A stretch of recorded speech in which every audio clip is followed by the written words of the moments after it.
Hello, Katden lovers and Katden followers. Abay Alden Richards, is it true na nagsalita na patungkol sa pagtigil nito sa panliligaw kay Miss Catherine?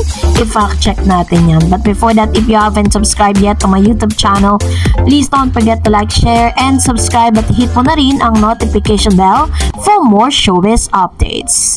Bago tayo of course magpatuloy sa ating updates for today's video, katulad ng lagi nating ginagawa, napasalamatan po kayo for always watching and trusting this channel.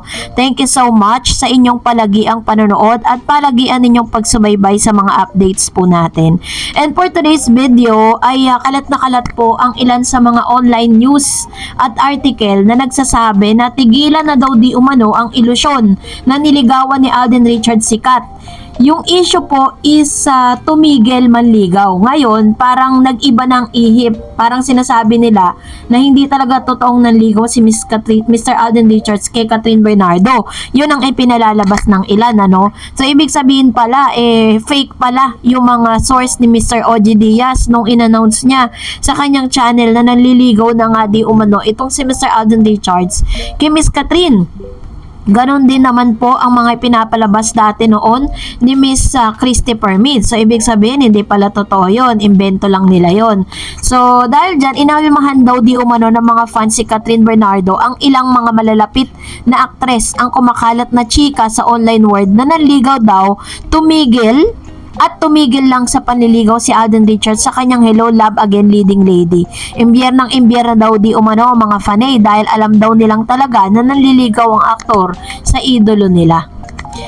So, komento pa ng isang solid fans ng Asia Phenomenal Superstar sa X, marami raw kasing Katden fans ang naging delulu at naging ilusyong masugid na manliligaw na aktres ang tisoy na aktor. Hindi bet ng followers ni Kat na may lumalabas na issue na bigla na lang daw tumigil sa panliligaw si Alden. Nag-alala kasi ang mga fanay at mga taong malalapit kay Catherine na baka magkaroon ng negative impact ito at mabash ang kapamilya actress. Wala namang katotohanan ng issue na niligawan. So, ito po yung pinapalabas nila ha. Ang issue lang is tumigil, yung issue tumigil, pero ngayon pinalalabas nila na hindi totoong nanligaw. Ang totoo ay naging close lang daw di umano magkaibigan ng Katden bago pa man magsimula ang shooting ng record-breaking movie nila. Mas lalo lang daw naging malapit sa isa't isa ang dalawa habang ginagawa sa Calgary, Canada ang HLA at dahil sa halos 2 buwan nilang magkasama during the promo. Para sa solid fan si Kat, ayaw raw muna nilang matali ulit sa love team mga actress.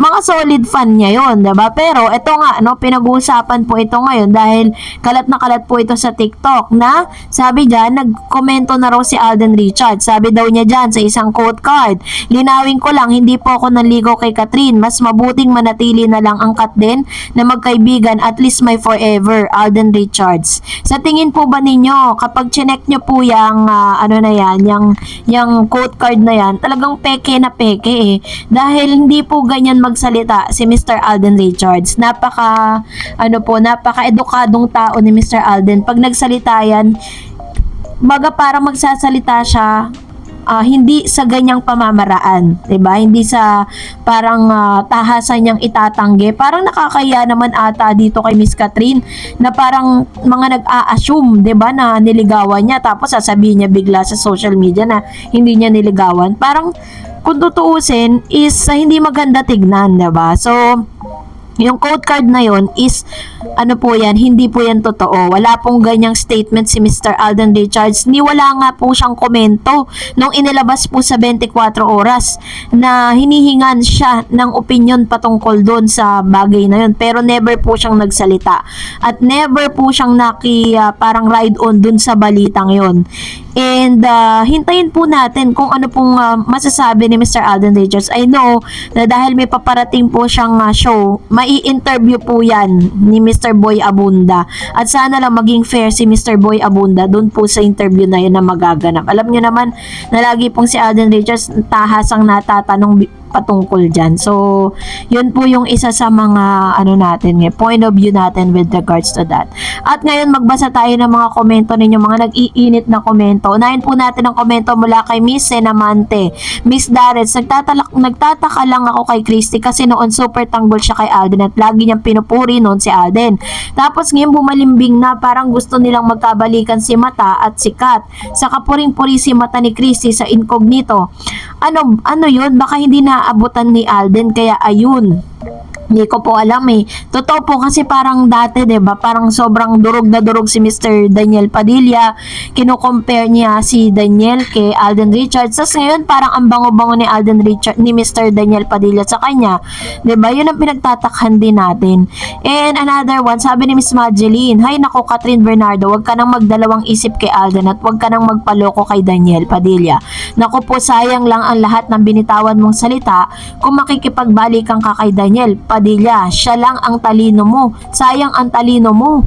So, ganito po yung kanyang point of view, no, patungkol dito. Actually po, base naman po sa mga source, is wala naman po talagang balikang magaganap. Kasi parang nag-usap lang talaga sila for closure and after nun wala na. Sabi ni Miss Senamante, Miss Darets, ayan na ulit yung kanyang komento. So, yung according po dun sa isang updates ni Mr. OG Diaz sa kanyang Showbiz Now na, sinabi niya doon na parang si Mr. Daniel Padilla is parang ayaw niya po munang pumasok sa isang relationship.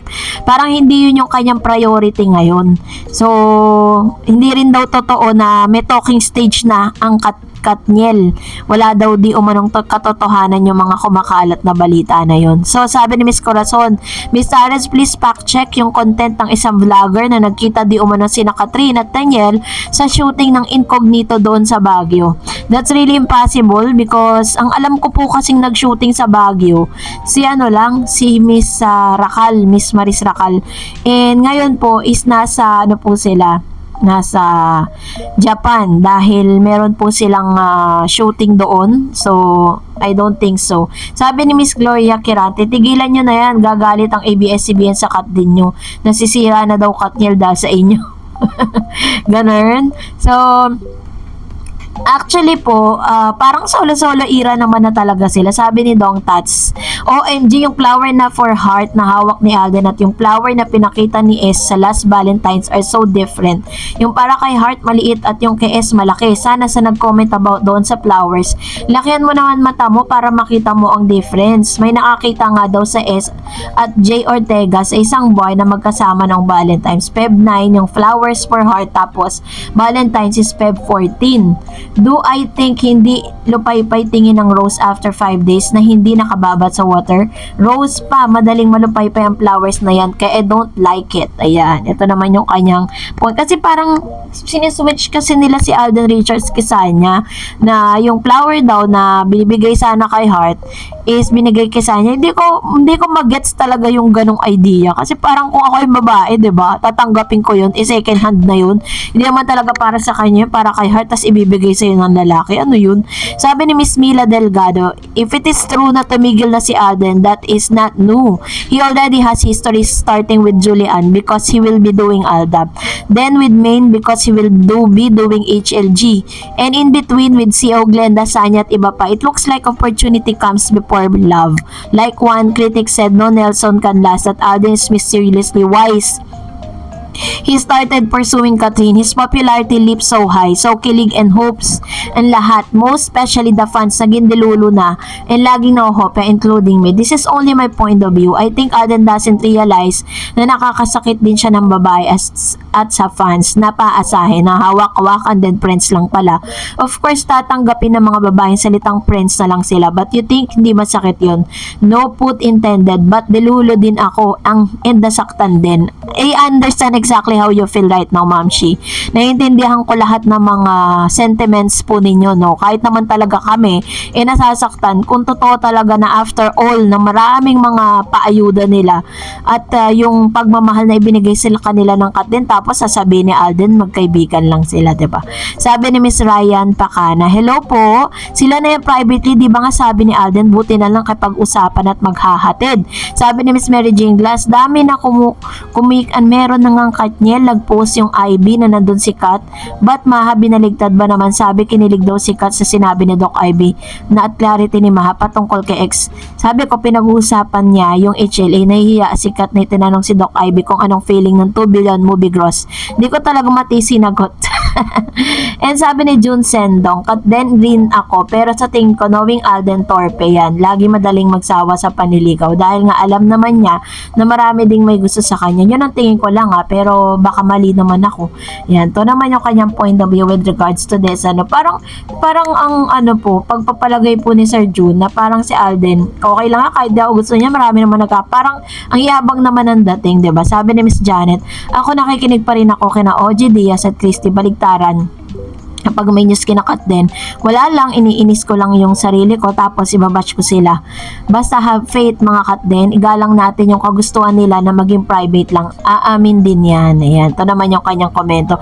Actually, hindi naman po kayo pipigilan na manood sa kanila. Basta, you need to be wise and hindi talaga lahat is totoo. Diba? Sabi ni Miss Geraldine, sana magpa-interview rin at matanong ng status nila para di naman mukhang tanga yung mga twins nila. True naman, sabi ni Ched, true po, planado mga galaw nila, pati mga pahayag nila kung mahinuha lang ng mga viewers.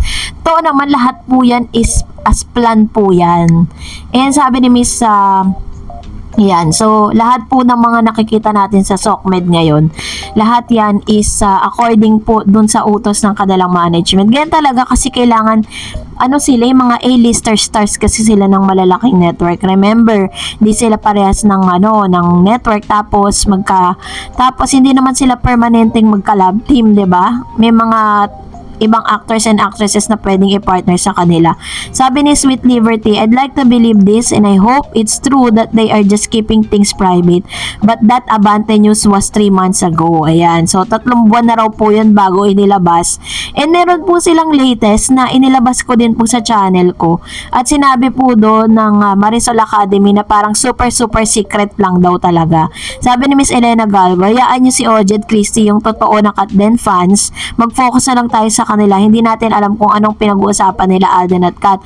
Noon pa sa HLG, may pagtingin si Alden kay Kat at matagal naghihintay si Alden kay Kat. Ayun. So, salamat Ma'am si Elena Galgo sa inyo pong komento. Another one.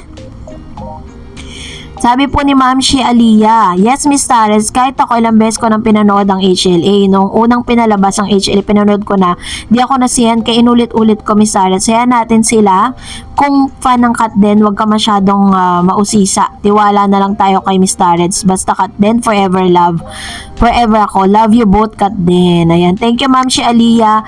Sa akin kasi, ang point of view ko with regards to this, why I'm still fighting for Kat Den, because wala pa naman talaga silang formally na sinasabi sa publiko. Yun po yung inaantay namin. Katulad po ng Aldab, dati po ako talagang advocate talaga ako ng Aldab, pinaglalabang ko talaga sila. Pero, the moment that Miss Main and Alden Richards nagsalita na sila sa publiko, that's the time I stop.